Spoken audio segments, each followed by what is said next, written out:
Airbnb owner. He quickly hands over the phone to the shop attendant as he avoids eye contact. At this time, we are told he made cash payments and was allowed to use the house. As per the CCTV footage, the suspect is seen carrying a bag. Investigators believe he was carrying a hacksaw in the bag. This is believed to have been the weapon he used to dismember the victim's body. He was somebody who was keen to hide his identity. And why would this happen? And this was even further seen in the manner in which the scene of crime was handled. That was somebody who knew what he was doing. He was on a mission, and he accomplished his mission. One mistake that happened was how the suspect was allowed to rent the house for a night out without the owner taking crucial identification documents from him. Hakuna siku utaruhusiwa kuruhusu mtu aingie ndani bila kuchukua details zake. In person. Sawa? Lazima uchukue details za watu wote wahusika. Lazima. It's a must. Police arrested the Airbnb owner for the mishap, but she was later set free by the courts. Other suspects were also set free for lack of evidence linking them to the murder. From here, the suspect is believed to have proceeded to this house where he had all the time to set the ground as earlier communicated through his text messages.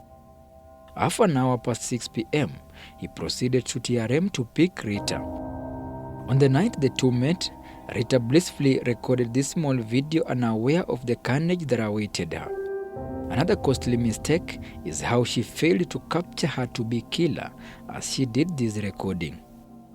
In no time, the suspect is said to have violently attacked Rita and strangled her a few minutes before midnight.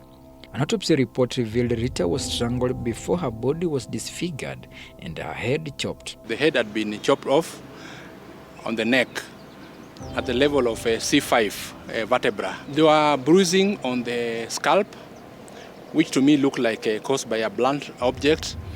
And then upon looking at the neck structures, we also saw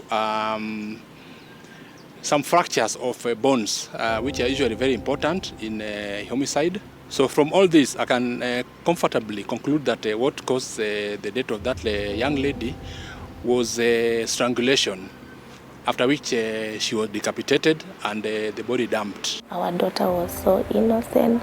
She was a good girl. So we don't know why he did that to her.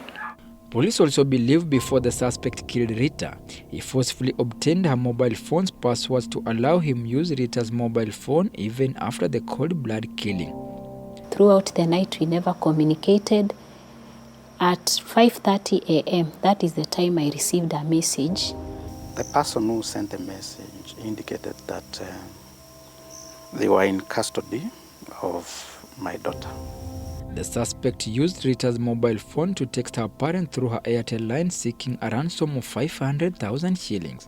I believe she could have been not alive at the time. Our lines were off, including the Airtel line through which I received the text message.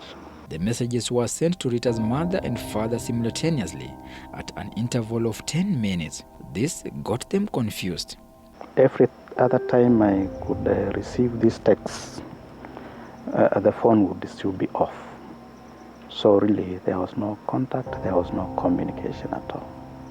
We had started looking for the money so that we can be able to send, because we've seen cases where people are held hostage, and then later on, after the ransom is sent, they are released.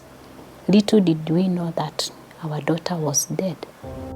The early morning text message came as a shocker. That is the time now I realized that my daughter was in danger. They had talked the previous day when Rita mentioned she was to meet a friend for dinner. That would be the last call.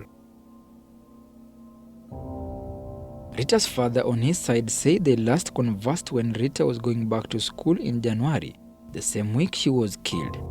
He drove her to Machakos town and wished her well as she embarked on her first semester of her 4-year course.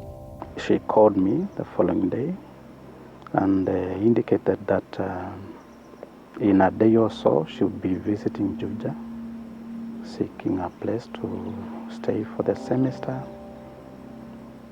And I think, unfortunately, that was our last conversation. As a father, I was keen to get a proper education. That text message forced Rita's parents to leave their Makueni home immediately and rushed to Syokimau, where Rita was before she left. While at Syokimau, Machakos County, they made a decision to file a missing person report at Mlolongo Police Station on Sunday the 14th. At around 3 p.m. the same day, a person who was using Rita's Airtel line texted them. They also sent another message warning us about the 13 remaining hours so that we can be able to send the money.